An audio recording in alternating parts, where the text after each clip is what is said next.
Your Excellency Fadi Alame, representing the Speaker of the Parliament of Lebanon, Your Excellency Bassam Alawi, representing the caretaker Prime Minister of Lebanon, distinguished ministers, members of parliament, senior officials, colleagues, mesdames, messieurs, thank you for being with us on this very special occasion.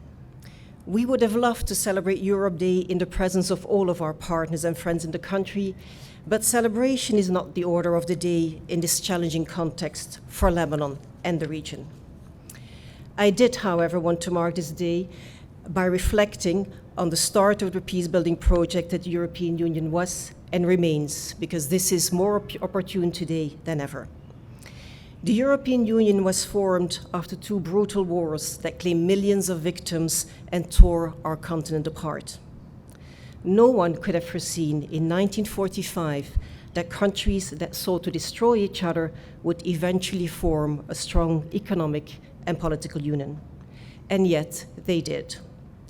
The European peace-building project was born out of strong determination to prevent war on our continent, to make war not merely unthinkable, but materially impossible, in the words of the Schuman Declaration. This project remains as relevant as ever today. It gives us hope that peace is attainable. Peace is also necessary. It is the foundation for a more prosperous and stable future. In this corner of the world, we believe that the only viable solution that could bring peace to the Palestinians, security to the Israelis, and stability for the Middle East is the two-state solution. Over the past few months, we have followed closely the dramatic circumstances unfolding in Gaza and southern Lebanon. We have used every diplomatic channel to call for an end to the hostilities and to the human suffering.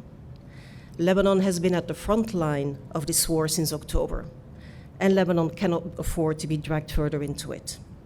We must continue to work towards de-escalation of the conflict and a diplomatic settlement in the south. And in this context, I reiterate the call of the European Union for the full implementation of UN Security Council Resolution 1701 by all parties. The war in the south has only worsened an already fragile situation in Lebanon. Little progress has been made to put Lebanon on the path of economic recovery. The decision-making process remains blocked in the absence of a president of the republic and a fully functioning government. It's in this context that the President of the European Commission, Ursula von der Leyen, visited Beirut last week to announce a package of €1 billion to support Lebanon. This new package is a political commitment that the European Union will provide predictable financial support to Lebanon until 2027. It will allow us to continue funding key sectors such as social protection, health, water, and education, and to support the government in providing basic services to the most vulnerable in the country. Unlike what many think, this not only includes Syrian refugees, but also many Lebanese and a growing number of Lebanese who benefit from EU-funded social assistance programs, affordable primary healthcare services, access to clean water, or newly rehabilitated public schools. Already now, the large majority of the support benefits directly Lebanese citizens. With this package, we will continue supporting these key sectors in close coordination with the Lebanese government. Ladies and gentlemen, we are not tone deaf. We clearly hear and understand the concerns that the Lebanese are raising regarding the presence of a large number of Syrians in the country. We acknowledge the heavy burden this entails. The European Union believes that the future of Syrian citizens lies in Syria. The return of Syrians to Syria in safety remains the ultimate goal for all of us, and we hope to work together in a constructive way to make this a reality.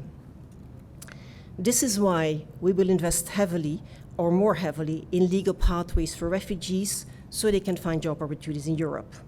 This is also why we will continue resettling refugees from Lebanon to Europe to help alleviate the burden. And in the coming months, we will also be working with UNHCR to develop a more structured approach to voluntary returns to Syria. In this context, we will be supporting the Lebanese armed forces, general security and internal security forces, and thanks to the representatives for being here with us tonight, by providing them with the needed equipment and expertise to better manage Lebanon's land and sea borders. We look forward to working with our Lebanese partners to find a solution to this issue. We understand how crucial it is.